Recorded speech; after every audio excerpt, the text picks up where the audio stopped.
to Blacklight Mass Incarceration Show. I am your host, Cierra Cobb.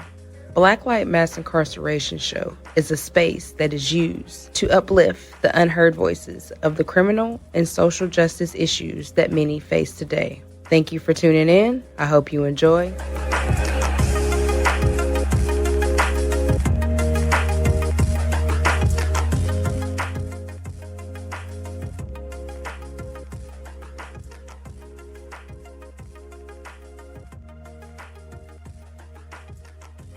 Okay. Hello, and thank you for having me here today, Ms. Cobb. Um, all my troubles began probably for me back in around 1980, I say, with the death of my mother in Louisiana. And little did I know that I had been traumatized by her death, watching her die from asthma. She had a fatal attack, and she passed away. And I came back up to Virginia to stay with my dad after my mother's death. And from that point on, it seemed like it's just been a snowball roll downhill. When I came back over with stay with my dad, we was trying to build a relationship because I haven't been around my dad in a long time. So, that was kind of strange and awkward for a moment until we started getting used to each other. And just then, is when I got into this trouble when I turned 17, 18 years old. Before that, I had joined the military when I was in the 11th grade. At the age of 17, I joined the National Guards, and on a 1-year delay entry program, which I was supposed to have been leaving for basic training after my graduation. Unfortunately, I didn't get to that. I got incarcerated. But to get to the point of the incarceration part, that started, my day changed, my whole life changed overnight from one day. Another individual, I won't mention his name for legal purposes, but he mentioned my name to the police where he was under investigation for a burglary and malicious wounding charge. And I had previously had a burglary against my stepmother for domestic situation where my stepmother and my dad was getting a divorce.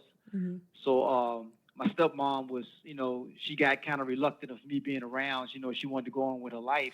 And I kind of understand that, but, I didn't prove to the way that she had done it. She was kicking me out and just starting arguments and stuff for no reason, trying to get me out of the house. And finally, after being kicked out about 2-3 times, I said, well, I'm just go ahead and stay out. I went to stay with my friend named Jerome Campbell and his family. And I asked her, could I come over and get my personal things? Because, like I said, I was in the National Guard and I was in the NJROTC in high school. She wouldn't let me come and get my things, so I broke in and I took my belongings. And for spite, I took some of her stuff as well. I eventually went on and just copped to that offense because they was trying to implicate my father as being the perpetrator in that incident because him and her was going through a divorce, so they was looking at him as a suspect. So, I didn't want my dad to be involved in that, so I just stepped up to the plate and took the responsibility for my actions. Well, anyway, when this guy had implicated me into this crime because he knew I had this burglary pending against me, it kind of threw the spotlight on me, and these people automatically thought, well, hey, this guy got burglary pending against him. He's a person of interest. We need to look at this situation. And once I got downtown, I was put in the interrogation room for like 2-3 hours. It was cold. I didn't have no but a pair of shorts on and a tank top.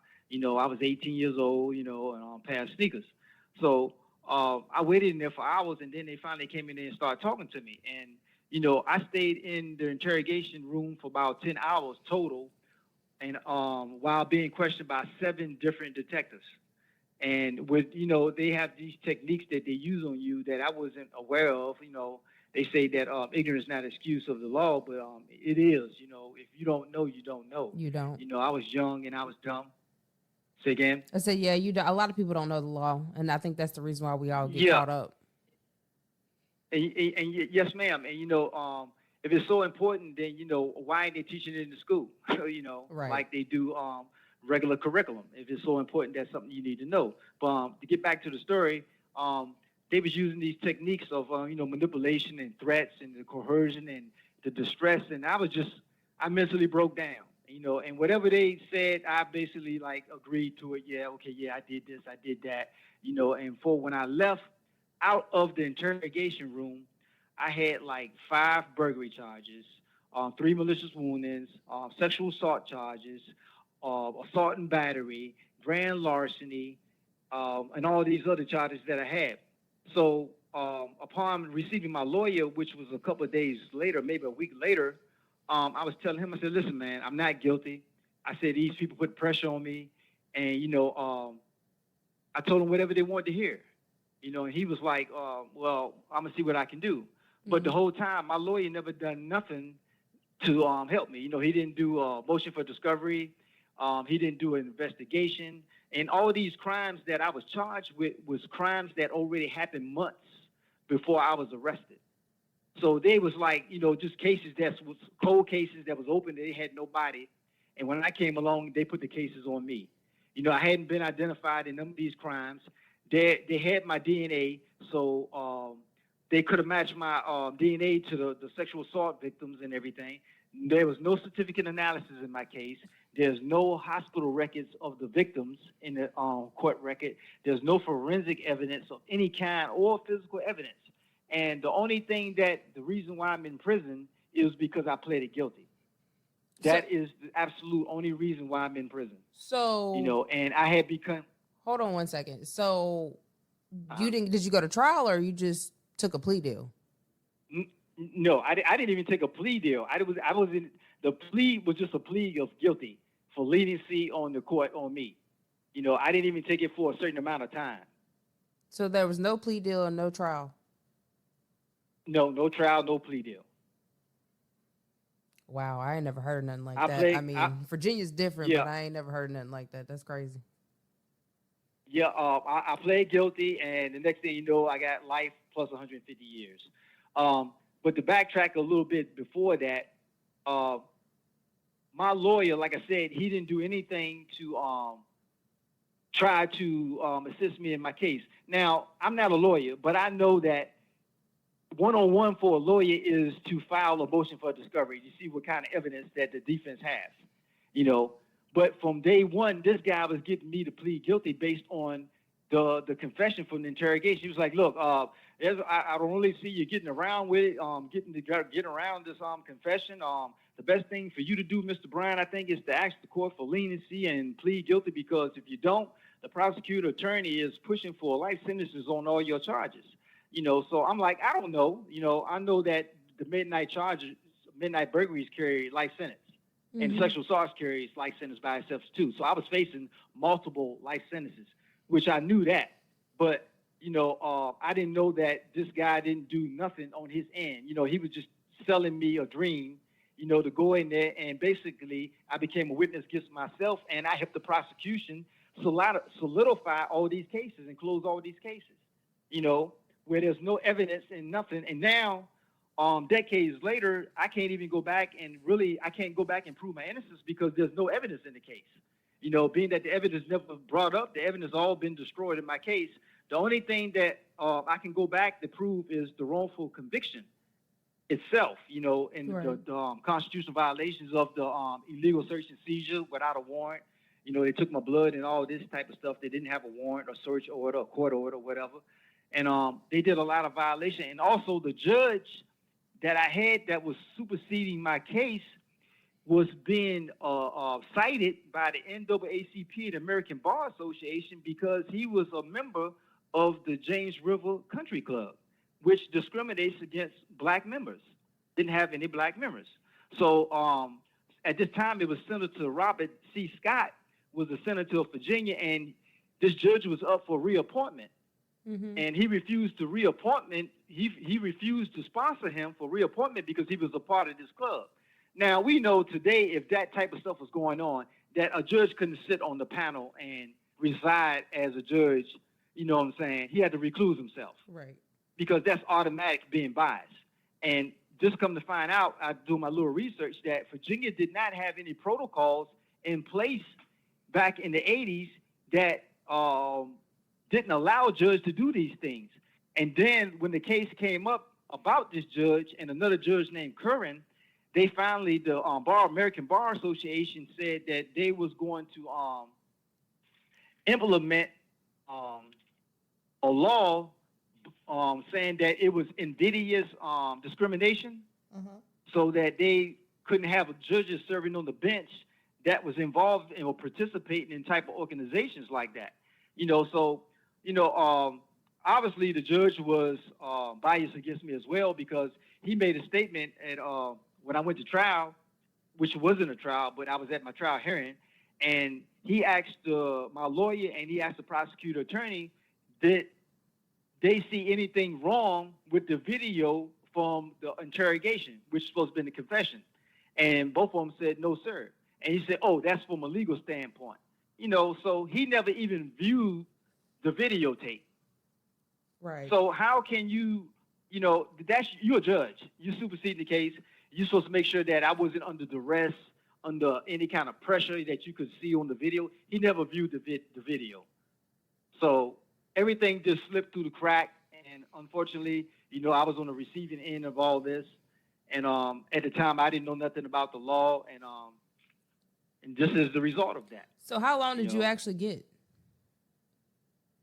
Or how long? I got a life sentence plus 150 years. And this is happening when? The 80s? Yeah, 1988. Have you tried to reach out to the Innocence Project? Yes, I have. But the main problem that I have in my case, there's no evidence in the case. So they basically saying that is nothing. See, a lot of them innocent. A lot of people don't know. A lot of them innocent projects, they function on doing DNA testing. They do. That's their whole body of their case. And when they have to do a lot of litigating, they don't have the time and resources to take individual cases and go to court fighting on an individual base. They like to have the DNA, do the DNA testing, and then they can file for actual innocence or so forth back directly to the court. But being that my case don't consist of any evidence, I can't have any DNA testing done because there's no evidence there. And there's no record, and there's no certificate of analysis or nothing that pertains to the sexual assault that's in the record. There's nothing. Absolutely nothing. So you had absolutely nobody that can help you, basically, is what you're saying, right? Have you reached out to anybody else, or you just reached out to the Innocence Project? Yes. I didn't reach out to multiple UVA Innocent Project, the Cardozo Innocent Project out of New York with Peter J. Newfield, Robert Shapiro, the one in D.C., the National Capital Region Innocent Project, and Centurion Ministries, a whole lot of them, and I got the same answer. I just recently reached out to the Equal Justice Initiative, which is out of Georgia, and another one in Chicago called the Exoneration Project.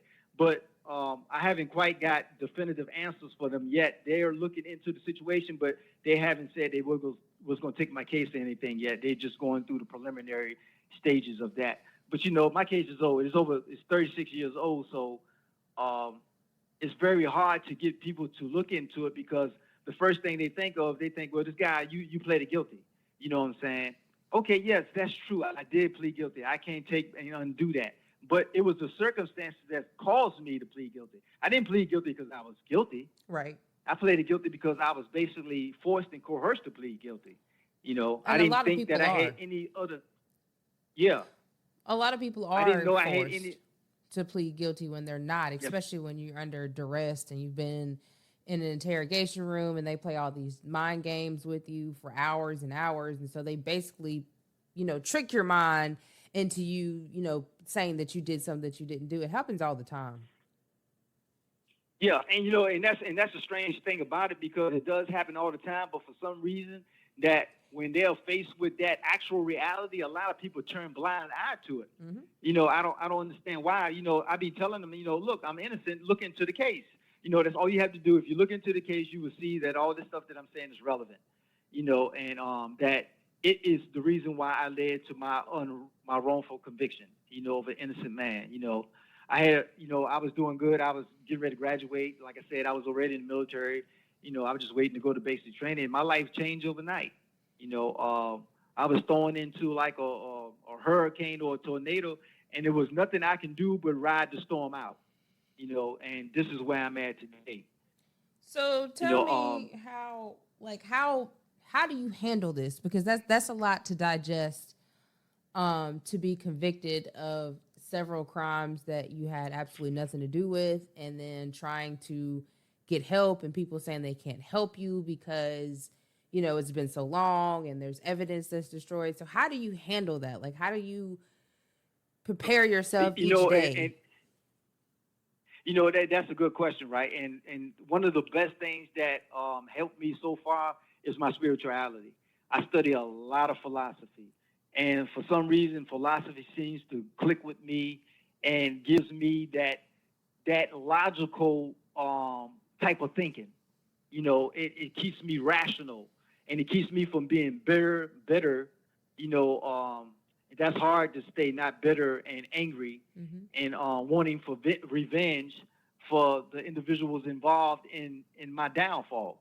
You know, and while I was downfalling, the detectives on the other end, they was getting promotions and all these other things off of my back. You know, So and it falsely wasn't the accusing truth, and you. they knew it wasn't the truth. Right. Yeah, and they knew because they had the evidence. You know, if I was guilty of these sexual assaults and all this stuff, where's the certificates of analysis? Why wouldn't you file that evidence before a trial, knowing that if you didn't file it before a trial, it become inadmissible? Right. You see, all that stuff, yeah, it doesn't make sense. And like I said, I didn't know at the time, and I didn't have anybody that was basically in my corner trying to enlighten me to what was going on. And, you know, everything that I have learned up to this point, basically, I have learned since being in prison by going to the law library and so forth. But, you know, it's hard. It's hard every day waking up and seeing people go home on a daily basis and seeing cases on TV that get overturned. People look into their case and, you know, see that these people is telling the truth, they was innocent. And, you know, I'm just trying to figure out, you know, I don't know if it's destiny or whatever the case is, but it seems like I just can't get any help. I just can't get anybody to look at my case. It's like being in a nightmare and you can't wake up. Right. Yeah. You know, I get that. Yeah. you know, you like, yeah, you know, you like you having one of those dreams and you're trying to scream, but you can't scream. Mm-hmm. You know, it's like one of those nightmares. And I deal with it the best I can. Every day is a struggle, you know. But somehow I have made it this far. You know, I thank my family for sticking by me. You know, they don't know much about the law or anything like that, but they have been giving me plenty of moral support, you know, and financial support while I've been incarcerated. So I applaud them and thank them for that, you know, and I thank God, you know, for giving me the strength to make it through these trials and tribulations, you know, and hopefully one day somebody, I hope, that will hear this story and will have some kind of compassion or, sympathy, empathy, whatever the case may be, to say, hey, look, maybe it's just something we need to look at. What do I have to lie about? I didn't done the time. I didn't done 36 years of my life in prison. I don't need to stick to the story of my innocence or guilt, you know, because on the other hand, I've done the time, you Right. know. You've But done I'm over the innocent, time. so I'm going to keep, so I'm going to keep fighting just based on that right there alone. Only thing I'm searching for is my freedom. I want to be exonerated. I can't be exonerated because there's no evidence in the case, but my case conviction can be thrown out, you know, insufficient evidence and so forth, plus the constitutional violations on top of that. Right. But I have done, I have accomplished a lot. Even, I don't know if you're familiar with a lotus plant. A lotus plant grows from the mud. And I kind of compare that analogy with me, my life, because my life has been muddy. And, and it has been some good things that came out of my life. You know, I published a book. It's called the Complimentus. It's a poetry book. Just came out in 2022. If somebody want to publish it, if somebody want to buy the book or anything, they can go to Amazon or any major book store online and purchase that book. It's very enlightening and will give them a picture of who I am as well, because a lot of the poetry in it is my feelings throughout the decades of being incarcerated. A lot of expressions, a lot of me is in the book, and it's real and it's genuine. So let me ask you this. You've been incarcerated for a very long time. If you feel comfortable, like, what things have you seen, like, as far as where incarceration was, the system was in the 80s to where the system is now? Well, I noticed one big difference, like inside the prison. When I came in, they had a lot of activities. They had a lot of programs for guys. A lot of things that would keep you busy. To me today, the prison system is all about punishment. And I'm gonna be honest with you. From looking and seeing that a lot of the individuals that come in prison, a lot of these guys is not even criminals. You Right. know what I'm saying? These guys got caught up in drugs. They got caught up in domestic incidents with their families and relatives, or bad influence. Gang participation. But these guys is not like guys that's born to be criminals. They made mistakes and they've been thrown in prison, and and here you kind of get thrown away because society has a thing as is. They don't want to face the fact that these individuals come from their society. They come from your neighborhoods. Mm-hmm. So if these individuals coming from your community, it is not the individuals with the problem, it's the community with the problem. But they turn a blind eye to that, and they just thinking that they take the individual and throw him away, that they're solving the problem. No, you're not. You have to fix the problems in the community, to keep others from coming down that same path. And once you get in here, it's a different story because everything in here is about, to me, prison is not really a place of rehabilitation anymore. I think more is about a place of putting people away for punishment. And if you get rehabilitated, it's more of a personal, individual thing that you do. You know what I'm saying? It's something you do on your own. They give you the little. Exactly. It's Right. something that you have to strive to do to your own. You have to identify if you do have a drug problem or whatever the problem may be. You have to identify that for yourself and approach that. Use the means that's available to approach that and address that issue. But there's nobody really around that's trying to diagnose you and analyze you and to find out what's going on and the things that you need to make you a better person. You really have to do that for yourself. But that just speaking for me. That's just my point of view and what I had to do to make it through prison system. It was much different when I came through. A lot of things was much rougher. They didn't have the PREA, the Prison Rape Elimination Act, and all these other things that kind of protect inmates from the things that I was subjected to. So it's a different world. But basically, that's the best I can say as far as that. Right. So if, please tell people where you are. I mean, you never know who's listening, who might be able to actually help you, because I always believe there's help. You know what I'm saying? I always believe when somebody is wronged, that eventually it will be right because God sees all and knows all. And, sometimes we might not see the end of the light, but you never know. Anytime, somebody could be like, well, this is something I want to take on and let me see what I could do. So, let people know where you are, just in case they want to reach out, just in case they do want to help. I mean, because I always believe that there's somebody out there who, will take on that task, because it takes somebody who's tenacious to take on a task like that, especially knowing that there's no evidence. But God always puts the right people in your life at the right time. Yes, that's very true. That's just like having the opportunity of doing this. I see it as a blessing, because, obviously it's going to lead to something. I don't know what it's going to lead to, but I feel like that it wouldn't have came my way if it wasn't necessary. So, serve a purpose. So I believe that, yes, it will serve a purpose. If anybody want to reach me out there, my name is Michael Wayne Bryant. I'm presently incarcerated in the state of Virginia in the Green Rock Correctional Center. My state number is 1066161. And I'm hoping that somebody out there will hear this story and that will have some remorse, some compassion, whatever the case is, that they would say that it's worthy of looking into.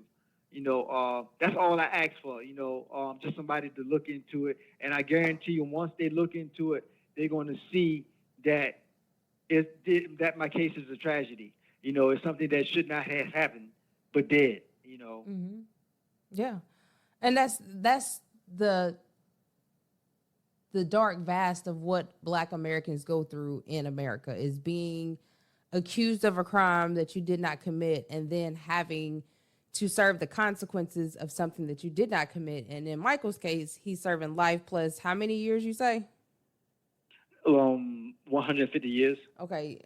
Which to me, I never will understand, why are we giving people life, 2 life terms, when it's not even the reality that somebody can even serve that time.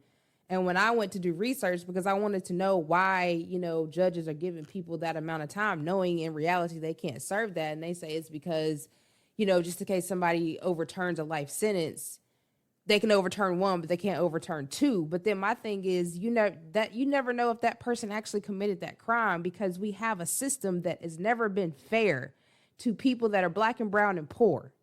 Unless you have money, or unless you are of a different culture, you have absolutely no chance of having anything that is fair and just.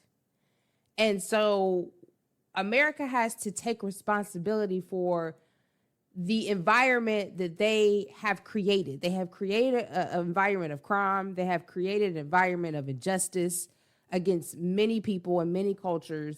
And so it takes so much to undo what has been done for 400 or 500 years now.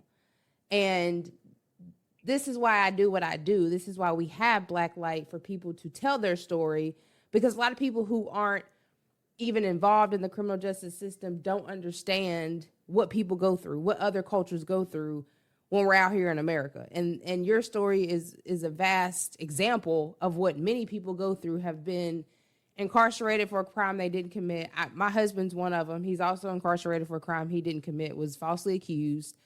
And so this is what we have to deal with. And it's important that we try to do what we can to undo the harm that has been done to people in the community, because we're taking away all communities now. Like, incarceration is literally taking children, they're taking young people, they're taking middle-aged people, and they're taking elderly people. So now we actually have like a whole community incarcerated for what?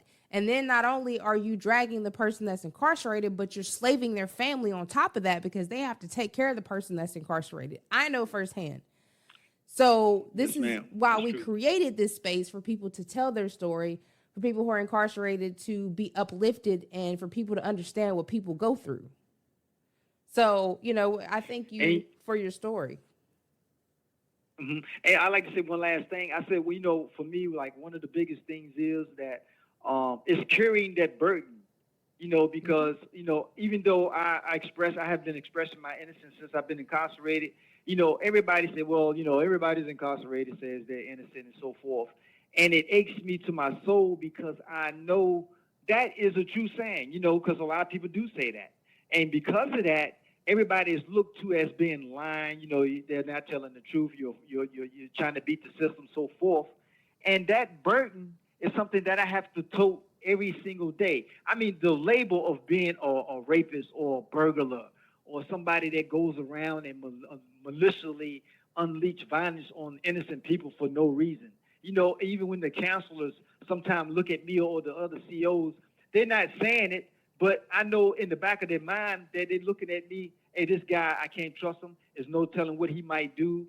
You know what I'm saying? At any given time, he's unpredictable. And I didn't got to the point where, I didn't fail in here sometime mentally, to the point where, as, listen, okay, you win.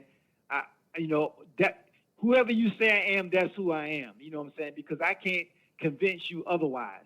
And, even if I get my case overturned and, and get out of here, that is still, them stains and all this drama and trauma that I've been through is going to still be there. It's not going to go away. Mm-hmm. And it can't be undone. Mm-hmm. So it's something that I'm going to have to learn to continue to cope and live with, no matter what the outcome is on the other side. Yes, I definitely agree. But one thing I do want you to understand is that you aren't what people say you are. You are what God says you are, because only God can be the one to label you. Human opinions don't matter. So always keep that in your heart. No matter what people think or say of you because of, they're looking at supposedly the crime that you committed, that doesn't matter, because you are a child of God. You are God's son, and you are what God says you are. You understand what I'm saying? So always remember that. Yes, ma'am. And I'm sorry that they have taken they've literally taken your life away from you for no absolutely reason and left you in a situation where it's really hard for you to gain your freedom. But we know God can do all. He sees all. He can change anything around at any time with a snap of a finger. So I'm praying every day that He sends you the help that you need to relieve you from that wrong, because you have been wronged. You have definitely been wronged Yes, ma'am. by the system. I like to also like to give some thanks to a couple individuals that have been helping me throughout my incarceration, if that's okay. There's a guy named Lamus Bay. He's the guy I've been serving time with. He's been my support system, and I've been his support system. Since we've been incarcerated, we known each other, and he's been there for me. I like to thank my family for their support, my relatives that's been there for me. And a longtime friend that I knew when I was on the street, her name was Sharon Elizabeth Teller. I haven't heard from her since I've been incarcerated, and but we didn't leave each other on bad terms. We was good friends. I knew her for quite a while, and I haven't been in touch with her. I just hope that that she's happy wherever she's at, and at peace or whatever the case may be. And I hope that whoever she's with, that she's getting that love and support that I wish I was out there to give her, because, we really had something special, but due to my incarceration, that was brought to an abrupt end as well. And I just like to thank all the listeners out there. And like I said, I hope somebody be affected by my story and just feel like it's something they need to do and look into, Yeah. And I thank you most of all for giving me the opportunity to tell my story. I never had, since I've been locked up in 36 years, I never had this opportunity. So I'm feeling real good right now. It's like 1,000 pounds off my back, load, because now I get to tell the world my side of the story, and that's a good feeling.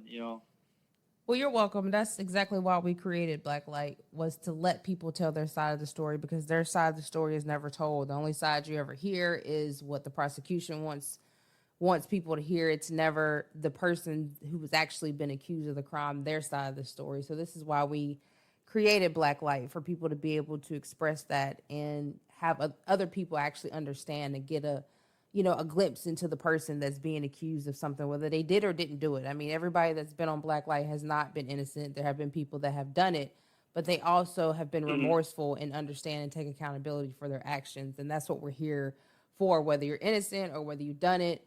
We're just here to support and have you share your story, hopefully to touch other people, hopefully to touch this young generation that just seems like, they're kind of out of hand, trying to keep them away from the system. So yeah, we thank you so much, Michael, for everything. Is there any last words you want to leave? I like to say one thing to a lot of people that like it's kind of based on what you just said about it's really not a matter whether you innocent or guilty, because if you're incarcerated, you definitely if you're guilty, you're paying for a price. You're doing your time, you're serving your sentence. So if you're innocent, then it's a tragedy of justice. In any case, it's something that people need to look at. And I noticed one thing that for some reason that when it comes to the justice system just has it leaves a bad taste in people's mouths. It's something that nobody really wants to address. It was like slavery. When you mention slavery, nobody wants to talk about slavery in America. And it's the same thing with incarceration. And the thing is that if you sentence this person to prison to serve their time for the crime they committed, if they served their time, then they paid their price, they paid their debt. Then give them a second chance to go on with their life with all these other stipulations that you put on the back of that to make their life a living hell. You know what I'm saying? They paid their price. And it used to be like that. Decades and decades ago, you come to prison, you serve your time, you get out, and you go back to living your life. You know what I'm saying? Now, you get out, and I see a lot of guys that get out, and they have these chains. It's like having a ball and a chain attached to your ankle, because you're still dragging that load with you. Yep, you're still that label. You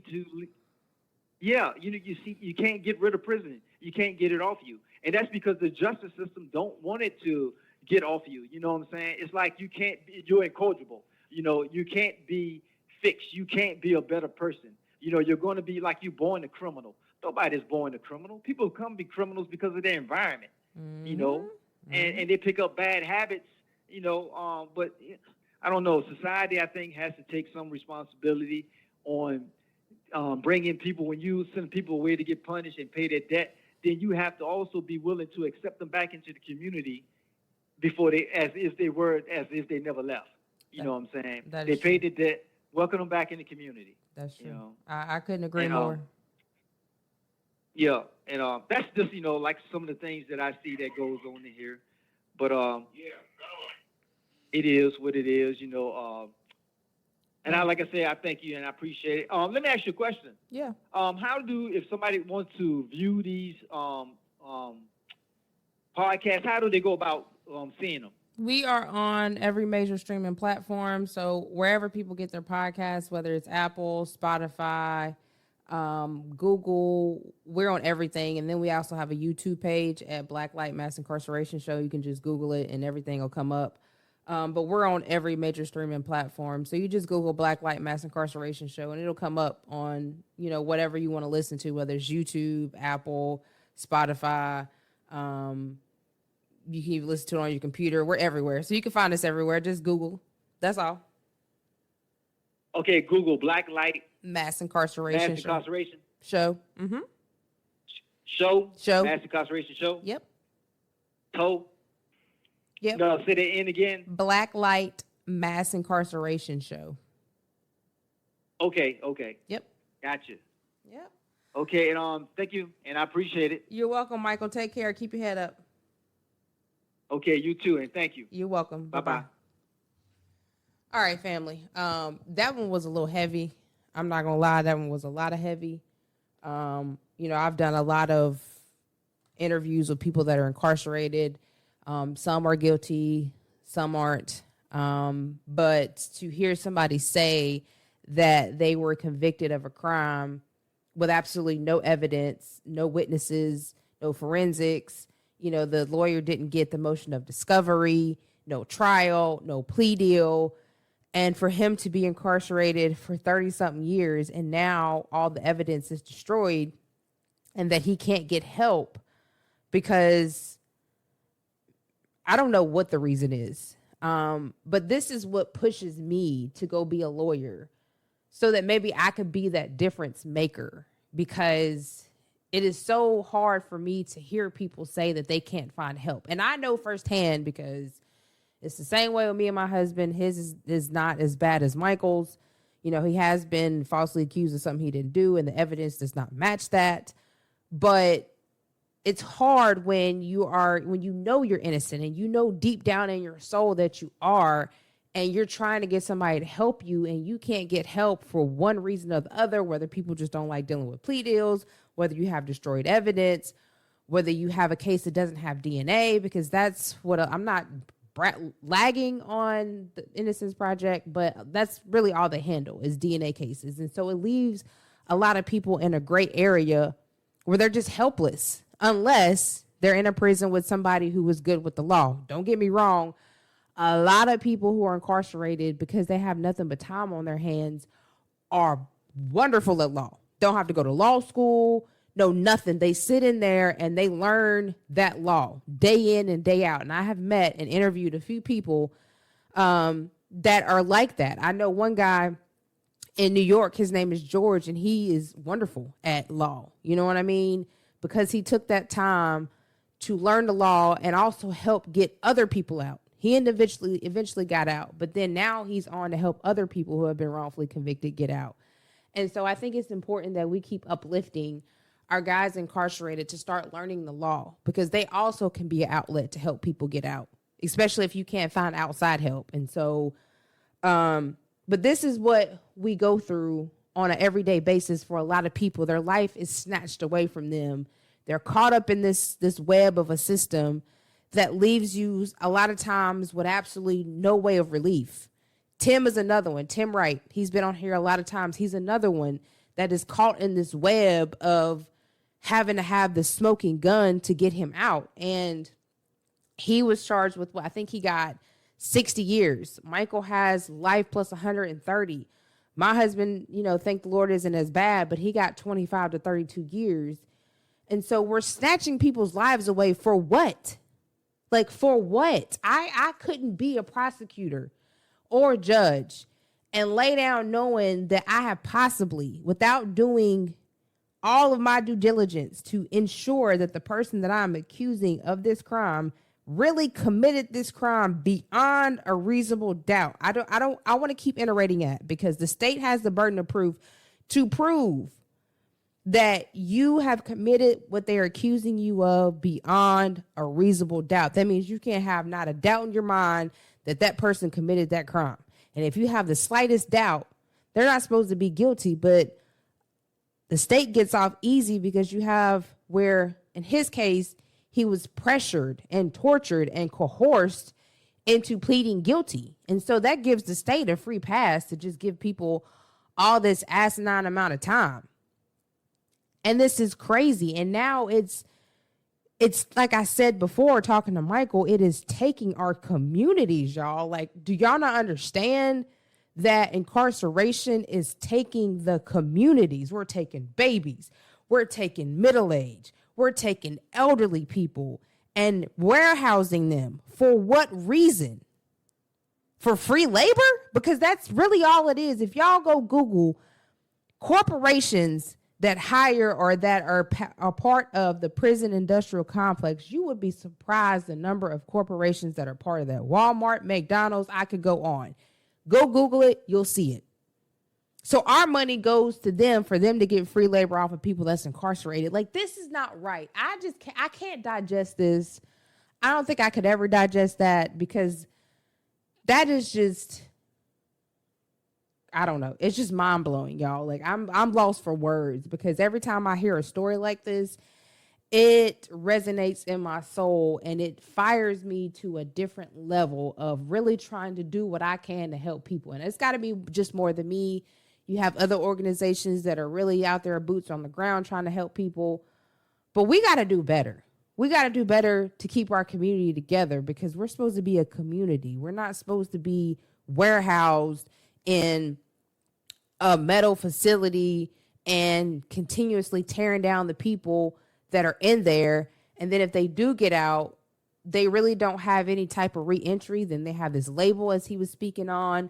They have a label that they have to carry around. So it is like a ball and chain. You can't never release that ball and chain. And then a lot of people come home with what they call post-incarceration syndrome. So incarceration does not rehabilitate anybody. And I can't stand to hear people say, oh, well, you did the time, you did the crime, do the time. You don't know who did the crime. You really don't. Unless you had hardcore evidence that that person committed the crime, you can't say that. And for people to just throw people away like people don't make mistakes. Nobody is better than anybody. Everybody has done something they were not supposed to do, whether they got caught or not. There is not a one saint walking on this earth that has not done something that they should have not done. So for us to just turn a blind eye for the things that we've done and look at these people who are incarcerated and down them because they're incarcerated and because they've been labeled by the state, is crazy. This is what we have to move away from, is labeling people and throwing people away, because nobody is perfect. As you see, politicians aren't perfect. You see, prosecutors aren't perfect. Defense attorneys aren't perfect. All these high-powered people that we think are perfect are not perfect, and is starting to fall. And we're starting to see that as a society. So why are we labeling other people and segregating people like they're not a part of the whole system? This is why, another reason why it's important to teach our children the law. It is very important that everybody understands the law. It's very important for people. I wouldn't even depend on an attorney sometimes, because you never know if their heart is into it to really help you, or if their heart is into it just for the money and you're a client to them. I aim to be an attorney that do this from the bottom of my heart and from my soul to help people, because I'm tired of seeing people go through situations, you know what I mean, and getting in situations where they have all this time, especially if they didn't do the crime. And to even help the ones that did the crime to get down to the root cause of why they did this. Because like he said, nobody's born a criminal. unless you have like a chemical imbalance that you was born with, and sometimes you just can't control that impulse decision. But other than that, really trying to understand the resources and the culture that the person came from to get people to understand this is maybe why they committed that crime. Anyway, family, I could go on for hours and days about this. I really hope that you take his story. Please share his story because he needs help. I know that there's somebody out there that's willing to help Michael gain his freedom. You can't tell me he's not a person out there that will not help Michael gain his freedom. Even if it takes the time that I get done with law school, I will do what I can to try to help because he needs help. He deserves freedom. He does not deserve life plus 130 something years. Y'all stay up, stay blessed, stay out the way of the system if you can as much as possible. Until the next time, Black Light family, take care and have a good one. Peace.